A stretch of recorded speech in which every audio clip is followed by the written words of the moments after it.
SDIT Hidayah, Ngawen, Klaten, sempat diinformasikan bakal kena proyek tol Solo Jogja hingga orang tua siswa heboh dan pengelola sekolah mencari tanah untuk lokasi baru, namun kemudian batal. Yuk simak ulasan video ini sampai selesai, dan yang baru saja bergabung jangan lupa subscribe.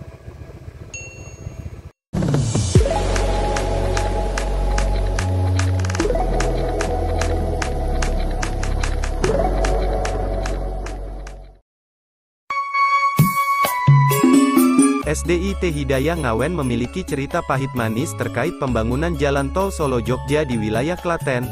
Sekolah tersebut nyaris diterjang pembangunan jalan bebas hambatan tersebut namun kemudian batal karena ada perubahan desain.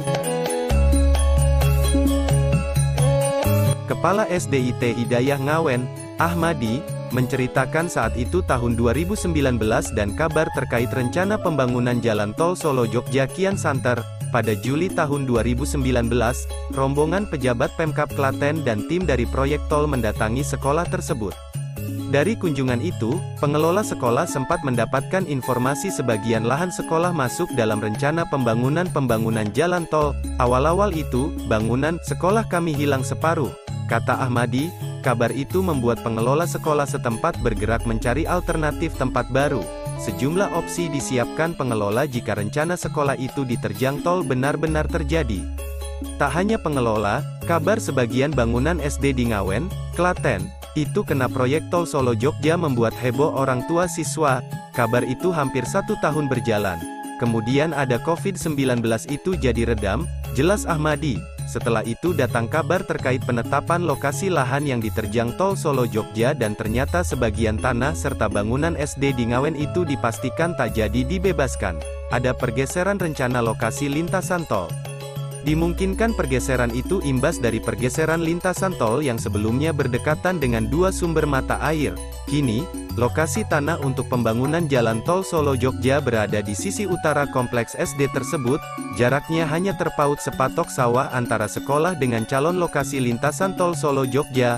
Setelah pembebasan lahan, proyek pembangunan tol selama beberapa waktu terakhir sudah mulai dilakukan di wilayah Kecamatan Ngawen termasuk di lokasi yang berdekatan dengan sekolah tersebut.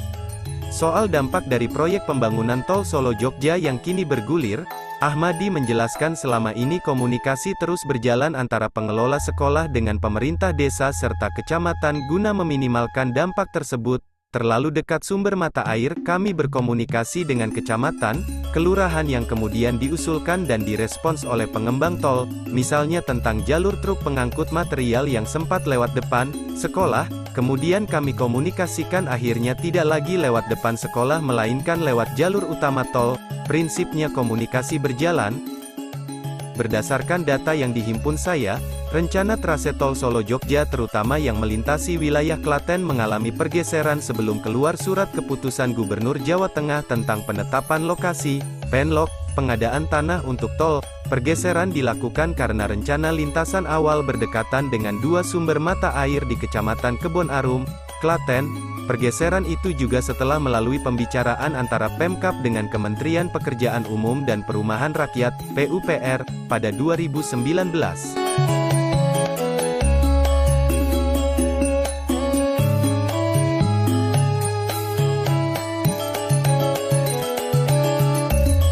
Dari rencana awal proyek strategis nasional, PSN itu, Pemkab mengusulkan sejumlah poin, salah satunya pergeseran trase tol di antara Umbul Geneng dan Umbul Lanang di Kecamatan Kebon Arum.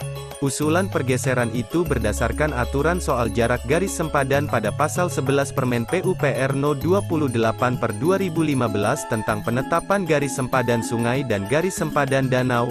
Dalam aturan itu, garis sempadan mata air ditentukan mengelilingi mata air paling sedikit berjarak 200 meter dari pusat, sementara jarak antara Umbul Geneng dan Umbul Lanang kurang dari 200 meter.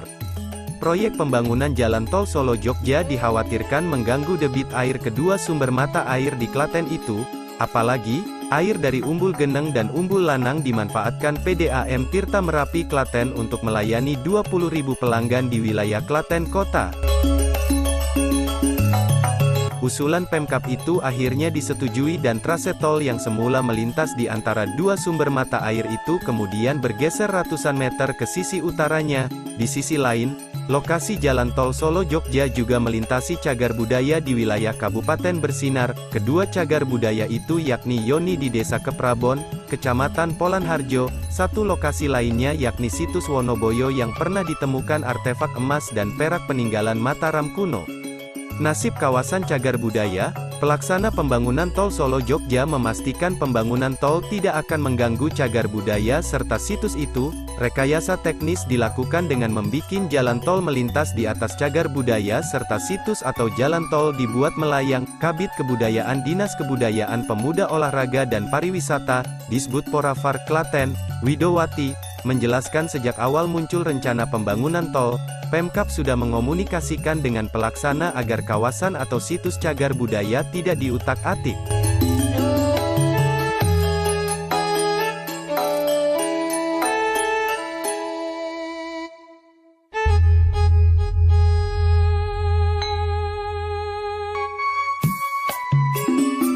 Mulyani mengatakan harus ada sinergi antara kabupaten, provinsi, serta pemerintah pusat terkait pembangunan jalan tol tersebut.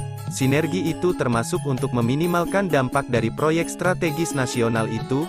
Mulyani mengaku untuk mengurangi dampak negatif dari tol ini tentunya tidak mudah karena baru jalan beberapa persen dan sudah meninggalkan sesuatu yang sangat kena di hati masyarakat kaitannya jalan. Kondisi jalan di Klaten banyak yang rusak akibat dilewati truk uruk tol.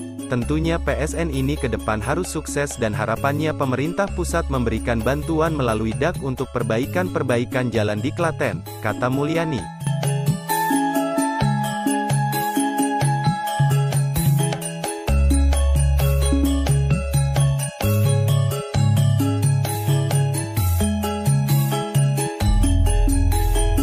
Terima kasih yang sudah menonton video ini sampai selesai.